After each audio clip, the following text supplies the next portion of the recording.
안녕하세요. 매부리TV 구독자 여러분. 한 주간 화제의 뉴스를 읽어주는 매부리콩 뉴스입니다. 드디어 올 게 왔습니다. 매경이 지난해 9월 단독 보도에 관심을 모았던 전월세 상한제랑 관련해가지고 드디어 정부가 공식 발표를 했습니다. 오늘 매부리콩 뉴스는 전월세 신고제 전격 시행에 대해서 이야기해 보겠습니다. 일단 20일 정부가 발표한 2020년 주거 종합 계획을 보시겠습니다. 내용이 굉장히 많은데요. 일단 여기 이 부분, 정부는 내년 12월부터 전월세 신고제를 시행한다고 밝혔습니다. 15억 초과 대출을 금지한 1216 대책, 전국 분양권 전매를 금지한 511 대책까지 정부는 주로 매매 시장을 중심으로 규제를 쏟았었는데요. 이번에는 이제 전세와 월세, 임대차 시장 쪽으로 이제 규제가 옮겨오고 있는 내용입니다. 먼저 그 내용이 무엇인지 좀 알아보겠는데요. 전월세 신고제란 한마디로 우리가 전세나 월세 계약을 맺을 때 부동산의 매매 계약 때처럼 의무 신고를 해야 된다는 내용입니다. 지금은 임대사업자나 월세 공제를 받으려는 사람들이 전월세를 신고를 하는데요. 앞으로 정부는 일반 임대인의 전월세 거래도 주택 매매처럼 일정 기간 안에 실거래가로 신고하도록 하겠다는 것입니다. 아마도 제 생각에는 지금까지 돌아온 상황을 봤을 때 30일 안에 신고가 되는 방향으로 정해질 것 같네요. 그럼 언제부터 적용이 될까요? 정부는 일단 전월세 신고제를 위한 관련법을 21대 국회 회기를 시작하자마자 처리하겠다고 얘기를 했는데요. 올 연말까지 법 개정을 완료하고 법 공포 후 1년이 경과한 날부터 적용할 계획입니다. 그러니까 만약에 오늘 이제 법안이 올해 말에 통과가 되면은 이르면 내년 12월부터 시행한다는 것이죠. 적용 지역은 어디일까요? 아직 나오지 않았지만 결국 모든 주택에 전월세 신고제를 도입하는 것이 아니라 일부 지역, 일정 가격 이상의 전월세에 대해 신고제를 먼저 도입할 것으로 보입니다. 그렇다면 아무래도 강남 등 고가 전세 지역이 타깃이 될 것으로 보이네요. 그렇다면 이 대책이 시장에 미칠 파장을 한번 알아볼까요? 먼저 세입자 입장은 어떨까요? 임대차 신고제가 시행되면 임대차 신고와 동시에 확정일자가 부여됩니다. 지금까지는 임차인들이 직접 주민센터에 가가지고 확정일자를 받아야 됐었는데 이제는 그럴 필요가 없어졌다는 뜻이죠. 또 정부는 이번 발표에 임차인 보호를 위한 여러 제도를 더했습니다.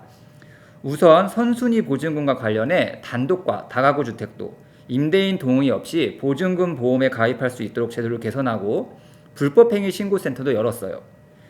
그래서 과도하게 어떤 임대료를 올리거나 아니면 갑자기 집에서 나가주세요 이런 거에 일들은 정부가 타이트하게 이제 감독을 하다 보니까 세입자들의 권리는 보호가 될 것으로 보입니다. 그렇다면은 집주인들 입장에서는 어떨지 한번 알아볼까요? 우선 임대소득이 과세될 가능성이 매우 높아져요. 즉 세금 부담이 높아진다는 뜻이죠. 그동안 임대사업자 등록을 안 하고 소득을 신고 안 하는 사람들이 많았어요. 왜냐하면은 정확한 데이터가 없는데 어떻게 정부가 과세를 하겠습니다. 그런데 이제 전월세를 정확한 가격으로 신고를 해야 되니까 정부가 바로 볼 수 있는 거예요. 그렇게 되면은 임대소득을 누락할 수 없게 되어서 세금 부담이 늘어날 것으로 보입니다. 그렇다면은 부동산 시장에는 어떤 영향을 끼칠까요? 전문가들은 민간 임대시장 위축과 전월세 가격 상승 등 다른 엄청난 부작용들을 만들 가능성이 높다고 지금 보고 있습니다. 당장 세금이 늘어날 것으로 지금 예상되는데 집주인들이 임대료에다가 세금을 전가시킬 확률이 높겠죠. 그런데 사실 전월세 신고제는 이 정도 말고 더 중요한 의미가 있습니다. 왜냐하면은 신고제는 그 말 그대로 신고하는 것이기 때문에 시장에 미치는 영향은 제한적이에요. 그런데 이게 바로 다음 전월세 시장에 대한 더 강력한 규제책인 계약갱신 청구권과 전월세 상한제 첫 단추라는 점에서 좀 주목을 해봐야 되는 거거든요. 계약갱신 청구권은 임차인이 원할 경우에 2년 단위 전세계약갱신을 한 번에 한해가지고 요구할 수 있는 내용입니다. 사실상 4년 전세를 보장하게 되는 것이죠. 전월세 상한제는 세입자 재계약 시에 집주인이 기존 전세금을 보통은 한 5% 정도 초과에 인상하지 못하도록 제한하는 것입니다. 둘 다 전월세 시장에 굉장히 강력한 규제인데요. 두 개가 시행되면 집주인은 장기간 집값을 일정 부분 못 올리게 돼요. 사실상 주택 임대 시장의 가격이 그냥 고정돼 버리는 것이거든요. 왜 전월세 신고제가 이 두 제도의 어떤 첫 단추냐면은 청구권이나 상한제를 시행하려고 하면은 우선 정부가 전월세 현황을 파악할 수 있어야 되잖아요. 신고가 되어야지 임대료 가격을 파악하고 이를 통해서 다음 정책을 도입할 수 있으니까요. 지금 부동산 매매 계약은 부동산 거래 신고제에 따라서 주택 매매 계약을 맺은 지 30일 안에 관할 시군구에 신고하도록 되어 있어요. 그렇기 때문에 정부가 어떤 주택들이 얼마에 거래됐고 언제 거래됐는지를 알 수 있어서 그 데이터를 갖고 각종 규제를 만들어낼 수 있는 거예요. 하지만 우리가 흔히 계약하는 전세 월세는 다릅니다. 신고 의무가 없어요. 세입자의 경우에 확정일자를 신고하거나 월세 소득공시를 신청할 때, 그리고 세를 주는 사람이라면은 세금을 깎기 위해 가지고 임대사업자로 등록할 때, 그때 아니면은 전월세 현황을 알 방법이 없어요. 임대소득을 신고하는 의무를 올해부터 만들었는데 정부가 이것도 말 그대로 낮춰 신고하면은 그만이거든요. 즉 모든 전월세에 대한 신고가 이루어진 것이 아니기 때문에 전체 전월세 현황을 알 수가 없는 실정입니다. 그렇기 때문에 정부가 파악하고 있는 신고 현황은 전체 전월세 물량 중에 22% 정도입니다. 정확히 말씀드리면 한국감정원이 주택임대차 정보 시스템이라는 게 있어요. 여기서 이제 추정한 결과에 따르면은 우리나라 전국 임대용 주택은 673만 가구로 좀 이제 파악이 되는데요. 임대 정보를 알 수 있는 가구는 153만 가구밖에 되지 않습니다. 그래서 이번 제도가 결국 전월세 계약갱신 청구권과 상한제의 첫 단계라고 보는 이유입니다. 실제로 지난해 9월 조국 전 법무부 장관이 임대차 계약갱신 청구권을 주택에 도입하겠다고 발표했을 때 김현미 국토교통부 장관이 반대를 했었거든요. 그때 들었던 이제 얘기가 전월세 신고제부터 먼저 시행을 하고 상황을 지켜보면서 청구권을 논의해야 한다고 그렇게 얘기를 했었어요.